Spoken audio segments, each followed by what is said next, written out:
TP. Chandrasekharan കൊലക്കേസിലെ പ്രതികൾക്ക് വധശിക്ഷയില്ല. തടവ് ശിക്ഷ ഹൈക്കോടതി ഉയർത്തി.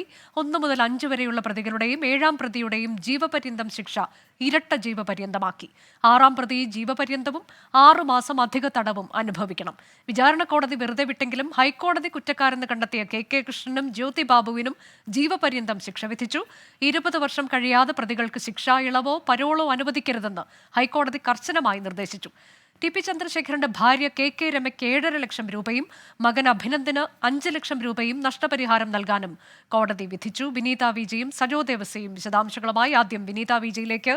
വിനീത, നേരത്തെ കോടതി നടത്തിയ ചില പരാമർശങ്ങളൊക്കെ നമുക്കറിയാം. ഇന്ന് രാവിലെയും കോടതി ഒരു കാരണവശാലും അംഗീകരിക്കാൻ കഴിയുന്നതല്ല ഇത്തരം കൊലപാതകം, രാഷ്ട്രീയ കൊലപാതകം എന്നത് സാധാരണയാണ് എന്നൊരു തോന്നൽ ജനങ്ങൾക്കുണ്ട്. പക്ഷേ അതിന് അറുതി വരുത്തേണ്ട സമയം കഴിഞ്ഞിരിക്കുന്നു എന്നതടക്കം എങ്ങനെയാണ് ടി.പി. കൊലക്കേസ് ജനാധിപത്യത്തിനെതിരാകുന്നത്? അഭിപ്രായ സ്വാതന്ത്ര്യം പറഞ്ഞതിന് ഒരാളെ കൊലപ്പെടുത്തുന്നതിന് എത്തരത്തിലേക്കാണ് പ്രാകൃതമെന്ന് കോടതി വിശേഷിപ്പിച്ചത് എന്നതൊക്കെ നമ്മൾ രാവിലെ വാദമുഖത്തിനിടെ കണ്ടതാണ്. ഇപ്പോൾ ഹർജിയിലെ ആവശ്യം പോലെ തന്നെ ശിക്ഷ ഉയർത്തിയിട്ടുണ്ട്. എന്താണ് വിവരങ്ങൾ?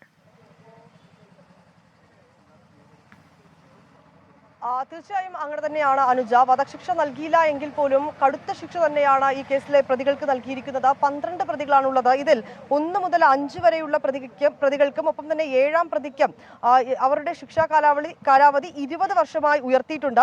ഒപ്പം തന്നെ നേരത്തെ ഇത് ജീവപര്യന്തം മാത്രമായിരുന്നു. 2044 വരെ, അതായത് 20 വർഷക്കാലത്തേക്ക് ഈ 20 വർഷം അവർക്ക് ജീവപര്യന്തം എന്നുള്ളതിൽ ഈ പ്രതികൾക്ക് യാതൊരു തരത്തിലുള്ള ഇളവും ശിക്ഷാ ഇളവ് ലഭിക്കില്ല എന്നും കോടതി സൂചിപ്പിക്കുന്നു. ആ ലിസ്റ്റ്, അത് പ്രകാരമുള്ള ലിസ്റ്റ് ഇങ്ങനെയാണ്. ഈ 1ാം പ്രതി MC അനൂപ്, 2ാം പ്രതി കിർമാണി മനോജ്, കൊടി സുനി, TK രജീഷ്, KK മുഹമ്മദ് ഷാഫി, ഒപ്പം തന്നെ K ഷിനോജ്, KC രാമചന്ദ്രൻ എന്നിവർക്കാണ് ഇവരുടെ ശിക്ഷാ കാലാവധിയാണ് 20 വർഷമായി ഉയർത്തിയിരിക്കുന്നത്. ഇതിൽ 6ാം പ്രതി സിജിത്തിന് അതിന്റെ ജീവപര്യന്തം അത് 20 വർഷമായി ഉയർത്തിയിട്ടില്ല. കാരണം ഈ ഗൂഢാലോചനയിൽ പങ്കുണ്ട് എന്ന് പറയുമ്പോഴും അത് തെളിയിക്കാൻ കഴിയാത്തൊരു സാഹചര്യമാണെന്നാണ് നിലവിൽ മനസ്സിലാക്കാൻ കഴിയുന്നത്. ഒപ്പം തന്നെ 11ാം പ്രതി മനോജിന്റെയും ഈ ശിക്ഷാ കാലാവധി 20 വർഷത്തിലേക്ക് ഉയർത്തിയിട്ടുണ്ട്.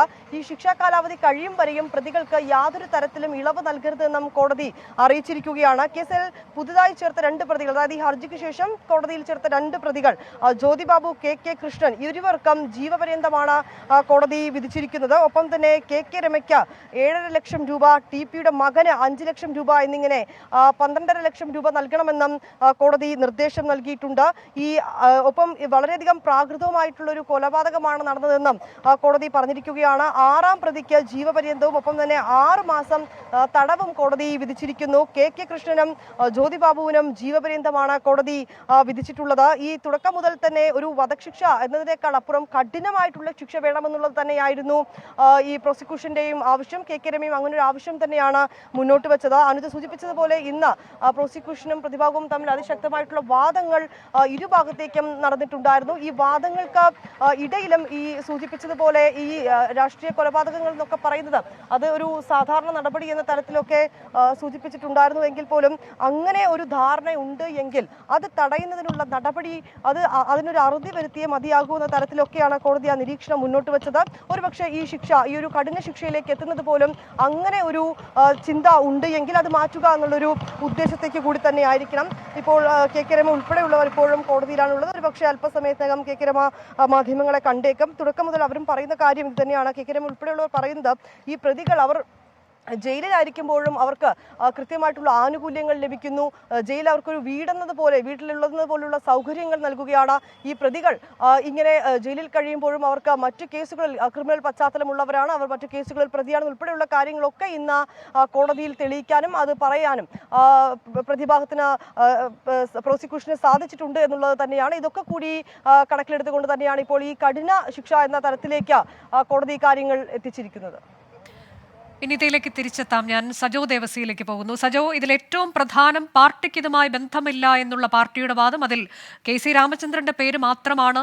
പാർട്ടിയുമായി ബന്ധമുള്ള ആരുടെയെങ്കിലും പേരുണ്ടെങ്കിൽ അത് KC രാമചന്ദ്രൻ മാത്രമാണ് എന്ന് മുൻപ് പലവട്ടം വാദിച്ചിരുന്നവർ ഇപ്പോൾ നമുക്കറിയാം, കഴിഞ്ഞ തവണയാണ് കോടതി മുൻപ് വെറുതെ വിട്ട കെ കൃഷ്ണനും ജ്യോതി ബാബുവിനും ശിക്ഷ ഉണ്ട്, അവർ കുറ്റക്കാരാണ് എന്ന് പറഞ്ഞത്. ഇപ്പോൾ അവർക്ക് ജീവപര്യന്തം ശിക്ഷ കൂടി വിധിക്കുമ്പോൾ ഇനി പാർട്ടിയെ സംബന്ധിച്ച് പാർട്ടി പ്രതിരോധത്തിലായി എന്നുള്ളതിന് സംശയമില്ലല്ലോ.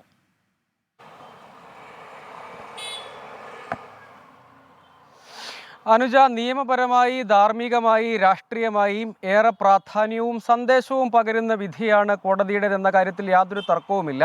രാഷ്ട്രീയമായി CPIM-നെ സംബന്ധിച്ചിടത്തോളം വലിയ തിരിച്ചടിയാണ്. CPIM എന്നെല്ലാം രാഷ്ട്രീയ കൊലകളെ സംബന്ധിച്ച് പൊതുവിലും വലിയ സന്ദേശം പകരുന്നൊരു വിധിയാണ്. പൊതുവിൽ രാഷ്ട്രീയ കൊലക്കേസുകളിൽ പലപ്പോഴും പാർട്ടികളൊക്കെ നൽകുന്ന ലിസ്റ്റ് അനുസരിച്ചും മറ്റുമൊക്കെ നിശ്ചയിക്കപ്പെടുന്നു. ഇരകളാക്കപ്പെടുന്നവർ നമുക്കറിയാം, അവർക്ക് യഥാർത്ഥത്തിൽ നീതി കിട്ടുന്നുണ്ടോ എന്നതടക്കമുള്ള ചോദ്യമുണ്ട്.